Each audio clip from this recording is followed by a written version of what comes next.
Olá a todos, vamos iniciando então o nosso segundo vídeo aula da disciplina de Estudos Literários 1. Espero que todos vocês estejam bem e também, né, como todos, também estou esperando o retorno, enfim, todos estejam vacinados para a gente poder retornar, provavelmente no ano que vem, né, no formato presencial. Enquanto isso a gente vai trabalhando nesse formato EAD, naquele sistema que eu expliquei então no primeiro vídeo aula, né? Então, conforme está no cronograma que a gente viu, quem não viu, então eu peço para que assista, né, o primeiro vídeo aula que tem todas as explicações, orientações, o cronograma, etc.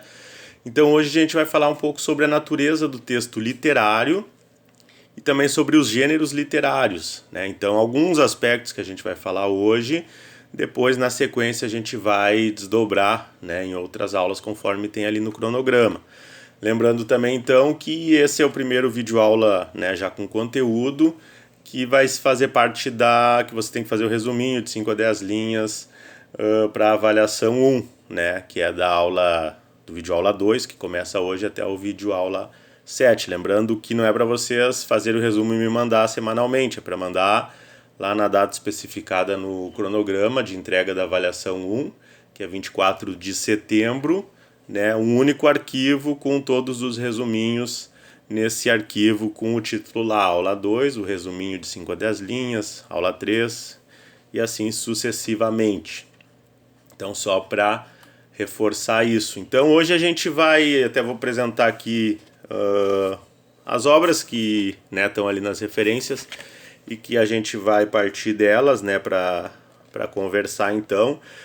O Salvatore D'Onofrio, ele tem esses dois textos, teoria do texto 1, né, e teoria do texto 2. Né? O primeiro vai falar sobre teoria da narrativa e o segundo sobre teoria da lírica e do drama. Né? Então hoje, como, né, eu expliquei na primeira aula, tem o vídeo, né, a aula presencialmente teria 3 horas, então o vídeo tem aproximadamente meia hora com essa explanação.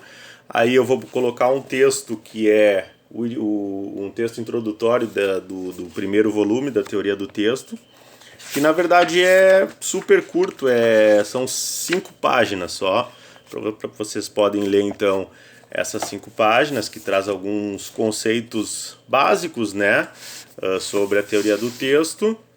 E aí outro livro que a gente vai, e que também vai embasar um pouco do que a gente vai ver hoje, é esse aqui que eu considero muito bom, O Conhecimento da Literatura, Introdução aos Estudos Literários, do Carlos Reis. Né? Então a gente vai partir de alguns conceitos básicos, né? Como o curso não é um curso de letras, né? O foco até mais é o jornalismo. Então a gente vai ver alguns conceitos, né, mais básicos, breves, para dar um embasamento inicial para vocês, para depois a gente falar lá sobre crítica literária, o texto opinativo, né, voltado para a literatura, conforme a gente vai vendo. E eu vou tentar trazer sempre também para vocês, na medida em que a gente for andando, exemplos, né? Então, por exemplo, hoje, né, o clássico vai aparecer de maneira breve ali quando a gente falar dos gêneros, mas aí na próxima semana, sim, quando a gente for falar dos clássicos, aí eu vou trazer alguns exemplos para vocês. Ali eu vi que ficou também 2 semanas a narratologia, a análise crítica da narrativa, porque é um conteúdo também mais extenso, né? E que eu acho que interessa bastante a vocês, porque também é utilizado como metodologia de pesquisa, né? Análise da narrativa.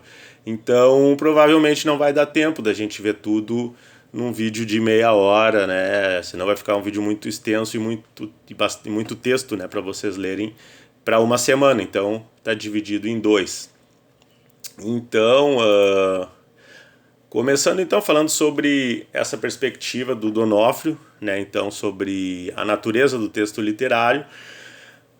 Teoricamente, né, a gente parte e aí depois o Mota, na análise crítica da narrativa, vai partir também desse princípio, né, de que a narrativa, de que todo o sistema de comunicação humana é um sistema formado por linguagem, né? Então, e até Barthes e outros autores também vão colocar né? Que quando a gente fala linguagem, a gente não está falando necessariamente do texto escrito, né? A linguagem pode ser por sinais, pode ser pela fala, oralidade, né? Pode ser por imagens, pode ser por códigos e assim por diante. Então, se parte desse princípio, né? Da comunicação humana se desenvolvendo desde os primórdios, né? Com a linguagem, seja ela oral, por imagens, por códigos, por depois pela criação de símbolos que depois vão se tornar letras e depois a criação do alfabeto e aí mais para frente, né, o papel, o papiro, o papel, depois lá em 1500 a invenção da imprensa permite a produção em série, né, de obras, de textos em série. E assim vai indo, e mesmo nos primeiros anos e décadas e até séculos, já tendo a invenção da imprensa, segue ainda, também a gente sempre pensa em termos de história, uma população que durante muito tempo vai permanecer majoritariamente analfabeta, né? Então a alfabetização maior da população é algo muito recente. Mas aí também eu não vou partir, né, para a disciplina de história da mídia, né? Então só para fazer essa breve contextualização disso que o D'Onofrio, né, quer dizer, então, nesse texto inicial, nessa abordagem inicial. E aí, né, a partir desse desenvolvimento, surge a linguagem que vai ser a linguagem do texto literário, né? Aí a gente começa a separar, né, o que é o texto literário de outras formas de expressão, né, de outras formas de comunicação, de outras formas de linguagem, né? A gente passa a ter algo que, com o passar dos anos, com as produções, começa a ser visto, né, como um texto literário. E dentro do texto, dessa perspectiva, dessa categoria de texto literário, há um outro universo, né, há outras infinitas possibilidades, e aí a academia, a pesquisa, a teoria vai tentar interpretar, analisar, categorizar, né, tudo que é possível a partir da criação do texto literário. E aí já até fazendo uma pincelada com Estudos Literários 2, né, para quem fez viu isso, e para quem não fez, se for fazer, vai ver. Dentro desse universo gigantesco do texto literário vai estar lá o texto jornalístico, o livro-reportagem, a narrativa de viagem, o romance de não ficção, etc. E também vai ter, mais pelo lado até que a gente vai ver nesse momento, os textos de ficção, que aí daqui a pouco a gente vai falar sobre os tipos, né, desse tipo de texto. Então o texto literário também se caracteriza por ter uma estrutura complexa, né? Não é um texto que ele surge da aplicação de uma fórmula, enfim, por mais que se tenham técnicas, e a gente vai ver algumas, né? E que podem ter múltiplos significados. Então, né, tem a poesia, tem vários, dentro da poesia tem vários tipos, tem o romance, dentro do romance tem vários tipos. Tem a novela, tem o livro-reportagem mesmo, o literatura de não-ficção, vai ter a biografia, vai ter a grande reportagem, vai ter o romance de não-ficção, né, como, por exemplo, O Abusado, do Caco Barcelos, que é escrito num formato de romance, e que é um romance-reportagem, né? Então, cada categoria vai ter inúmeras possibilidades, né? Então, é um campo muito amplo e complexo, né? Então tem essa função mais expressiva do que referencial, né? Então tem essa literatura, o texto literário ele vai ter também essa característica de se diferenciar de outros tipos de texto, que é a de expressão, né? Então é diferente de um livro teórico, um livro de matemática, um manual, né? Um livro de línguas, um livro de história naquele formato enciclopédico, né? Ano tal aconteceu tal coisa, ano tal aconteceu. Ele vai, mesmo no texto mais literário e jornalístico, vai ter a característica de ser um texto expressivo. E ele também é plurifuncional, né? Então ele não tem uma única funcionalidade, né? Então ele pode, ao mesmo tempo que entreter, ensinar, ser um livro mais didático, né? Enfim, pode ter como interesse e às vezes propagar alguma ideia. Então tem várias funcionalidades, né? Estrutura do texto literário, a leitura do texto aborda 6 elementos estrutural, que aí é esses 6 elementos que aparecem nesse textinho, então a gente não vai abordar aqui, senão não vai dar tempo de falar o resto. Aí vocês podem ler nesse texto que eu estou postando para vocês, que é o mitos, o ethos, a dianoia, a lexis, a ópsis e a melopeia, né? Então vocês podem ler esse textinho aí de 5 páginas que vai falar sobre esses 6 elementos estruturais do texto literário. E aí a gente chega no livro do Reis, né? Que é esse que eu falei para vocês da introdução, que ele vai trazer alguns conceitos básicos, né? E aí é interessante, já pensando, claro que a gente vai falar mais especificamente desde agora, desse primeiro vídeo aula com conteúdo, que vocês já passem a, de repente, anotar, observar, separar alguns aspectos que vocês podem observar no livro que vocês vão escolher para ler, para vocês escreverem a crítica, né? Então vocês podem já ir vendo que tipo de texto é um texto que pode ter quais funcionalidades, quais são as características, depois a gente vai falar de técnicas, né? Então a ideia, de maneira geral, já orientando aí para essa avaliação, vocês podem pegar todos esses elementos que a gente vai vendo e observando naquela obra que vocês vão escolher. A gente vai falar, por exemplo, na próxima aula, né, se eu não me engano, sobre clássicos, né? Então, se vocês escolherem um clássico, vocês já podem até irem observando quais características que a gente vai ver que vão aparecer no texto que vocês escolheram. Mas não que tenha que vocês tenham que escolher um clássico, né? Não, é só um exemplo que eu estou citando aqui do que é possível. É que os clássicos também eles são resenhados e são escritas novas críticas a todo momento, né? Então, Dom Quixote, Guerra e Paz, enfim, a qualquer momento. Como são temas universais e que eu costumo dizer que a gente lê, e geralmente são textos que a gente lê e parece, né, daria para se aplicar, poderia ser escrito ontem o texto, porque são textos universais, atemporais, eles são sempre atuais, né? Então pode a todo momento estar se fazendo reflexões, comparando com momentos que a gente vive, né? A gente vai falar um pouco mais sobre isso na semana que vem. Então, o primeiro ponto que o Carlos Reis vai colocar é do campo, né? A ideia de campo. Que aí até quem já fez teoria do jornalismo, teoria da comunicação, vai ter aquela noção, né, do campo como uma área, né, que vai ter seus jogadores, digamos assim, vai ter aquelas pessoas que vão reivindicar também aquela atividade, né? Então é um determinado grupo que reivindica uma técnica, né, um saber especializado. E aí, né, entra em relação com a pesquisa, com o surgimento e depois o desenvolvimento das universidades, né, que tem as suas diferentes áreas, né, em cada profissão os seus profissionais reivindicam então o saber, né, o título de serem profissionais daquela área específica. E assim como existem as outras áreas, também se tem daí, o que daí o Carlos também vai colocar, que é o campo literário, que é um conceito híbrido, né, que envolve tanto a literatura clássica, que a gente vai ver na semana que vem então, que abrange principalmente romance e poesia, quanto os outros gêneros, né? Então, como eu falei, o próprio livro-reportagem, romance-reportagem, novela, enfim, a gente vai ver depois os tipos.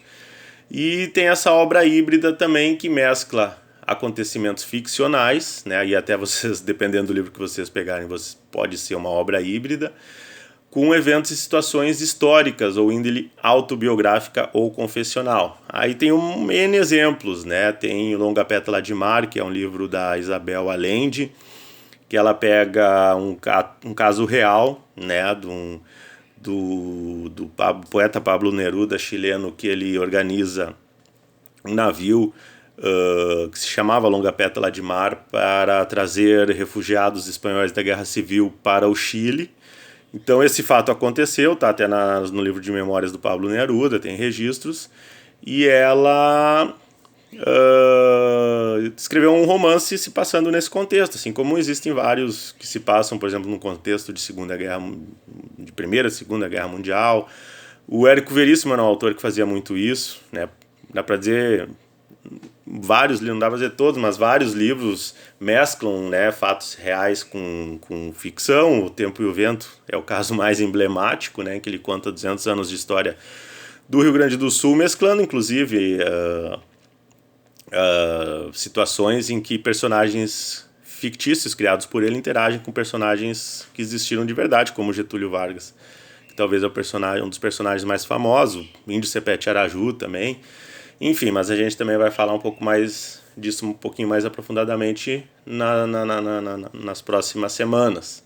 Mas é outro tipo. A crítica literária que a gente vai ver então também de maneira mais aprofundada mais para frente, que é o que vocês vão fazer sobre esse livro que vocês escolheram, ele vai, em resumo, né, só para partir como um princípio, vai analisar, não dá para se dizer de certa forma julgar, né, mas não no sentido de juízo, de condenar, né, no sentido de avaliar mesmo uma obra, né. Então, lá nos gêneros jornalísticos, por exemplo, vai aparecer como um tipo de texto que está lá na coluna do jornalismo opinativo, né? Então pode ter ser uma crítica positiva ou negativa.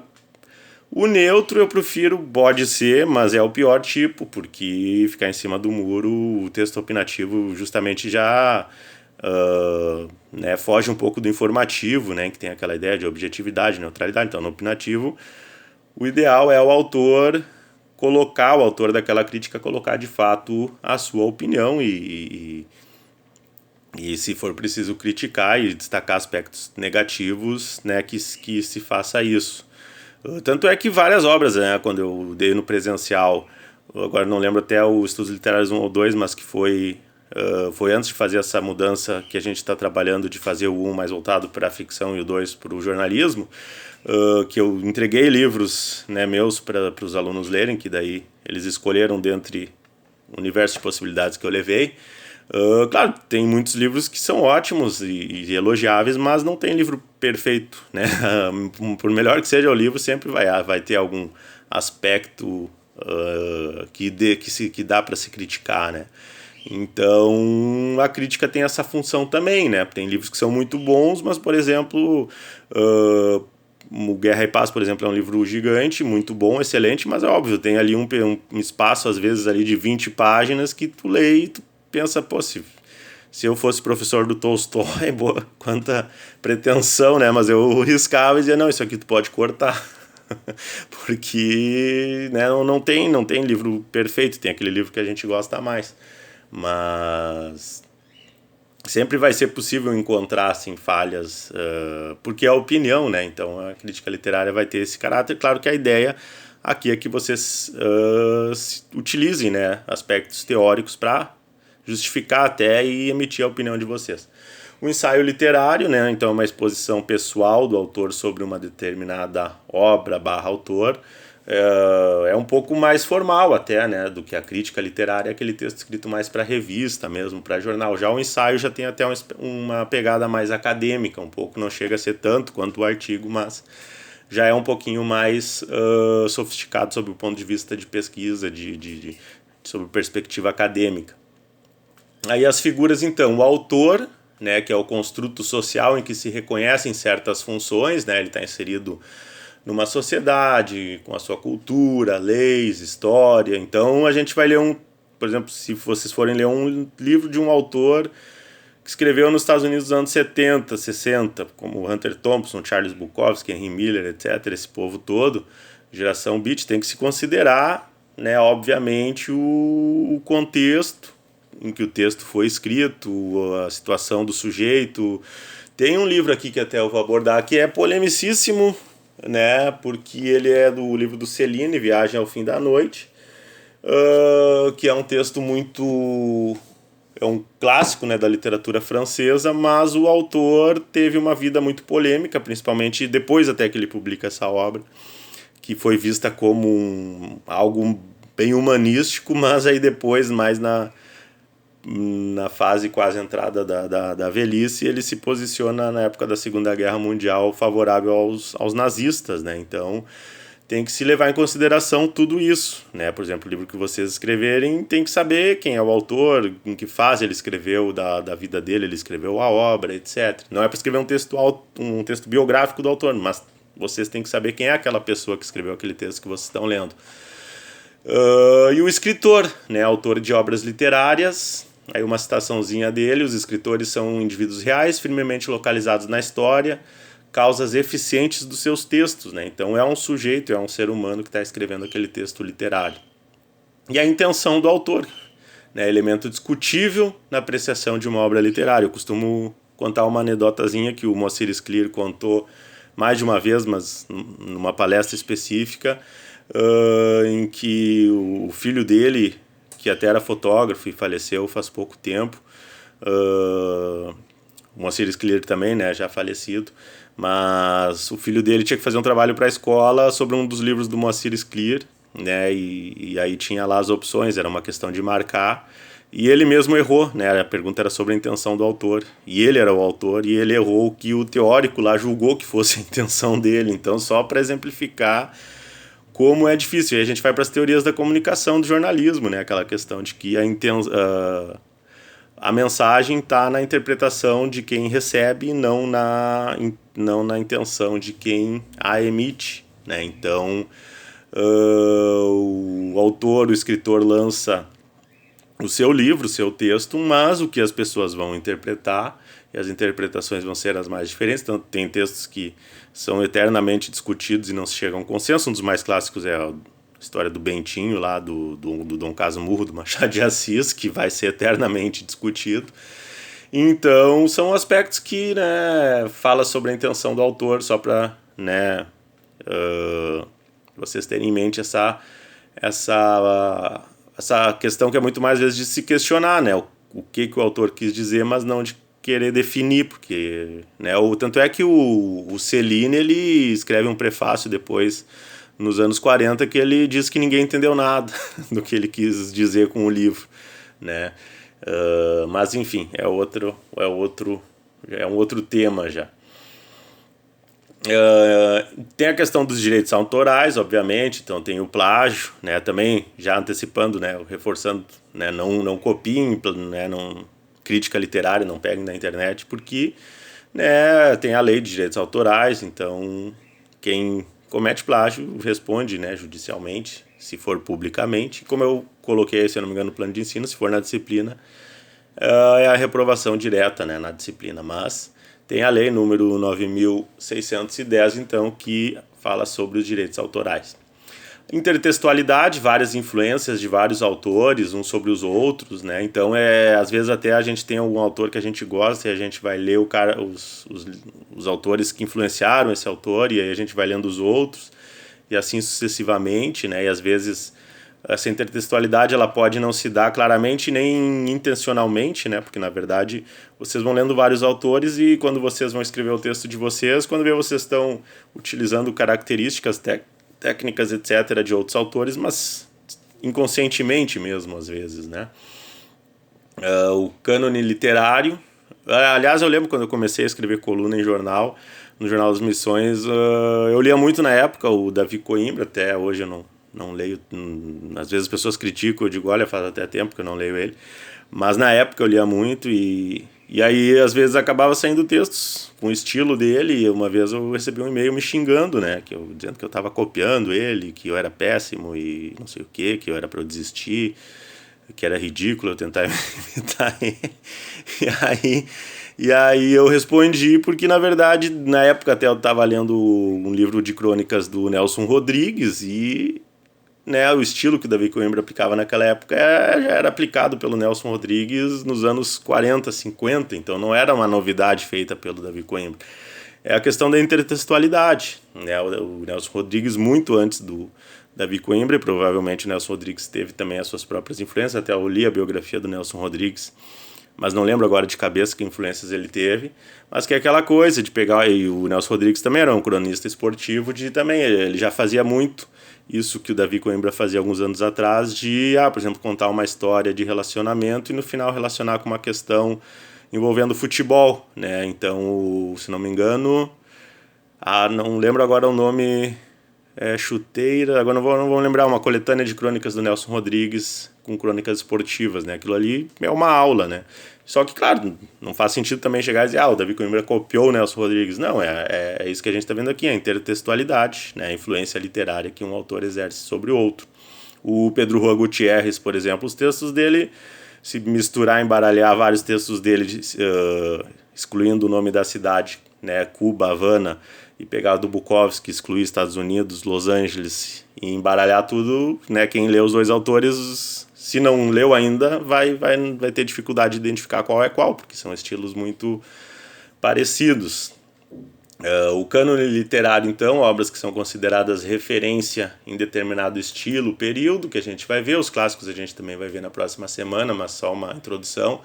Corpus cultural seleto, institucionalizado e difundido do aparelho escolar e pela constituição de campos bibliográficos específicos. Então, né, esse que a gente conhece, no caso do Brasil, Machado de Assis, de Alencar, Graciliano Ramos, a gente fala na próxima semana. As antologias, conjunto de obra de determinado autor ou estilo.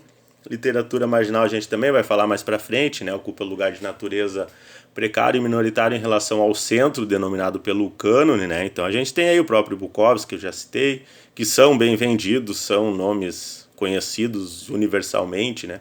No Brasil a gente tem recentemente o Giovanni Martins também, o M.V. Bill, tem livros excelentes também, mas que não... até se não me engano o M.V. Bill chegou a cair em provas de Enem, etc., mas... tem que ter mais dificuldade de entrar no grupo lá dos clássicos, né? O Quarto de Despejo da Maria Carolina de Jesus é um livro que talvez partiu da literatura marginal e hoje dá para dizer que é um clássico da literatura brasileira. Best-sellers, né? Obras mais vendidas, esse é um termo conhecido de todos. E aí a gente chega no texto literário, né? Resultado articulado e coerente estruturado da enunciação. Escrita literária orienta-se no sentido de valorizar componentes formais concebidos em função de uma situação comunicativa. E aí sim os gêneros, né? Então o gênero épico ou narrativo, que é aquela fábula, a epopeia, o conto, o romance, a crônica, novela. O gênero lírico, que tem enfim, geralmente se pensa automaticamente na poesia ou numa composição musical. E o gênero dramático, textos passíveis de encenação teatral, né? Então o Alto, a comédia, o Alto da Compadecida é um exemplo, a obra de Shakespeare, boa parte é outra, né? Tragicomédia, que são feitas interpretações, né? Encenações a partir desses textos. Por exemplo, o Meu Tio Matou um Cara, do Jorge Furtado, tem lá o livrinho na LPM com a narrativa, mas é um roteiro de filme. Romance/ficção, obras escritas em prosa, né, está relacionado com o desenvolvimento da escrita, né, o papel só se torna comum a partir principalmente do século XIII, aliás, né, antes ainda da imprensa. O romance é o mais extenso, complexo que o conto, né, a gente vai ver também mais para frente essa diferenciação mais aprofundada, possui mais personagens, é mais longo, mais complexo. E ele se afirma teoricamente nos estudos, quer dizer, pesquisadores passam a estudar o romance principalmente a partir do século XIX. E hoje é a fórmula literária dominante, né? Quando se fala em literatura, geralmente as pessoas já pensam automaticamente no romance. E a ficção, então, que pode ser aquela fantástica, né? Às vezes ficção científica, enfim, o 1984, por exemplo, ou verossímil, né, que é aquela literatura que fala sobre o que não aconteceu, mas que seria possível de acontecer. Até o Aristóteles já faz essa primeira diferenciação quando ele vai comparar a poesia com a história, né, o texto poético com a história. Elementos para finalizar então do romance e da ficção, né? Então a gente vai ver mais também mais para frente mais disso, mas tem intriga, ações, principalmente quando a gente fala também de narrativas, né? Então o enredo vai envolver ações de personagens, quer dizer, é um texto que geralmente tem mais de 100 páginas, às vezes tem 100 páginas com pensamentos filosóficos, etc, né? Então é um texto mais longo. Tem sequências de cenas, sucessões, tem os personagens, tem os protagonistas e os secundários, às vezes tem mais de um protagonista, né? Tem Caminhos Cruzados do Érico Veríssimo, por exemplo, tem vários personagens protagonistas e um universo de personagens secundários. O narrador, que é a pessoa, pode ser tanto o narrador, o próprio personagem, na fala do próprio personagem, como pode ser aquele que é onipresente, né? que narra em terceira pessoa, mas ele sabe tudo sobre todos. E, enfim, tem cartas, tem relatos de vários personagens. A gente vai citar aqui, quando a gente falar dos clássicos, por exemplo, O Som e a Fúria, do Faulkner. E espaço-tempo, mas são histórias que acontecem num determinado, por mais fantástico que seja, vai ser posicionado num espaço e num tempo real ou fictício. Então a gente fecha aqui essa meia hora de vídeo. Meu celular também tem um limite de tempo, né? Não chega, se não me engano, aos 31 minutos. Então eu vou encerrando. Acho que a gente deu conta de tudo que estava previsto para hoje, mas como eu falei, vários pontos a gente vai retomar, né, nas próximas semanas. Então um abraço, fiquem bem, e eu posto também junto com esse vídeo o texto que eu mencionei lá no início. Um abraço, fiquem bem, até a próxima semana.